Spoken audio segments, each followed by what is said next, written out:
Bonjour et bienvenue à cette nouvelle vidéo sur les lois à densité. Alors, ça sera une vidéo très courte parce que c'était une vidéo de apprivoisage de la calculatrice en fait. Et donc, il n'y a pas beaucoup d'exemples à donner, sauf justement des exemples d'utilisation de la calculatrice. Alors, ce qui s'affiche à l'écran en ce moment, c'est du coup l'exercice d'entraînement que je vous avais conseillé et un mode emploi calculatrice TI et Casio pour et justement effectuer ce type de calcul. Alors, vous avez trois cas ici. Vous avez la situation où vous voulez calculer la probabilité que x soit compris entre a et b. Ici, c'est x inférieur ou égal à b, et ici, c'est x supérieur ou égal à b. D'accord? Donc, vous pouvez également remarquer que c'est exactement la même technique qui est suggérée juste ici dans l'exercice qui était conseillé. Alors justement, c'est des techniques standards. Donc, comme c'est un peu répétitif, je vais juste résoudre les trois premières questions, A, B et C, à la calculatrice explicitement.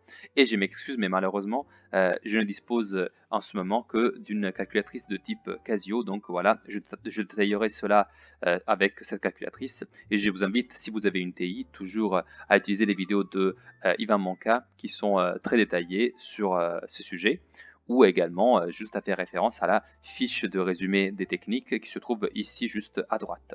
Voilà, je passe donc à la résolution de ces trois premières questions. Et donc, on va procéder à résoudre le premier exercice. Et donc, on va utiliser la séquence de touches suivante. On va commencer par appuyer sur Options.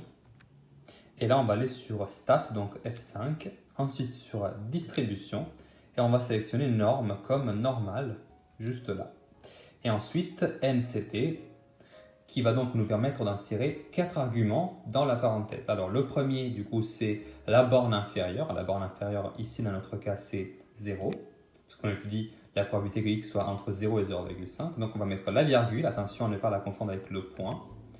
Ensuite, on va mettre 0,5, du coup, cette fois-ci avec le point. Ensuite, on va mettre encore la virgule. Et du coup, on va mettre dans l'ordre suivant l'écart type et la moyenne. Alors, l'écart type, on sait que c'est égal à 1. Et la moyenne, on sait que c'est égal à 0. Donc voilà, on l'écrit ainsi. On ferme la parenthèse, on appuie sur exécution et là on obtient 0,191 en arrondissant au millième. Donc c'est le score que vous allez noter. Ensuite, nous avons x inférieur ou égal à 0,5 et x supérieur à moins 0,5. Donc je vais aussi vous donner ces deux calcul. Ici, on est encore dans le menu loi normale et donc ici, vous pouvez voir NCD encore au milieu. Donc, vous allez le répéter, toujours F2. Et là, vous remettez du coup non pas la valeur 0 et 0,5, mais cette fois-ci, on veut inférieur ou égal à 0,5.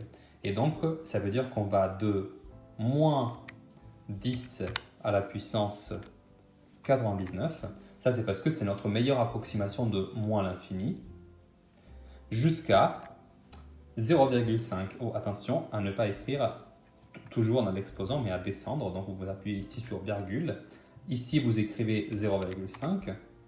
Encore une virgule et toujours le même écart type et la même moyenne, donc 1 et 0. Et vous trouvez comme résultat 0,691. Et encore, on peut ainsi continuer avec la troisième, c'est x supérieur à moins 0,5. Et il est vrai qu'on pourrait exécuter ce calcul ainsi directement, toujours avec la même technique, mais en fait, on sait déjà que ça va nous faire le même résultat que pour la question précédente, parce que la courbe, je vous le rappelle, c'est une gaussienne, et donc c'est une courbe symétrique.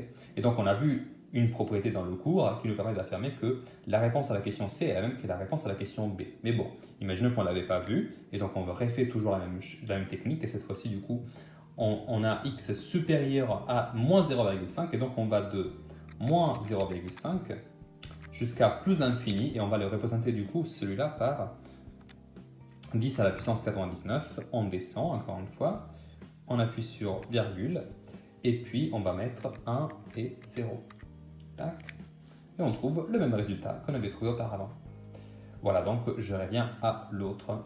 Et avant de terminer avec cet exercice, je vous donne bien sûr la réponse aux trois dernières questions.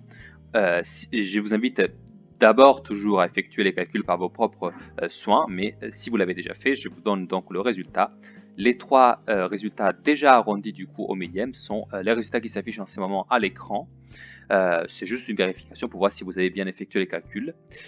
Et sur ce, je vous remercie donc pour l'attention et je vous dis à bientôt pour une prochaine vidéo.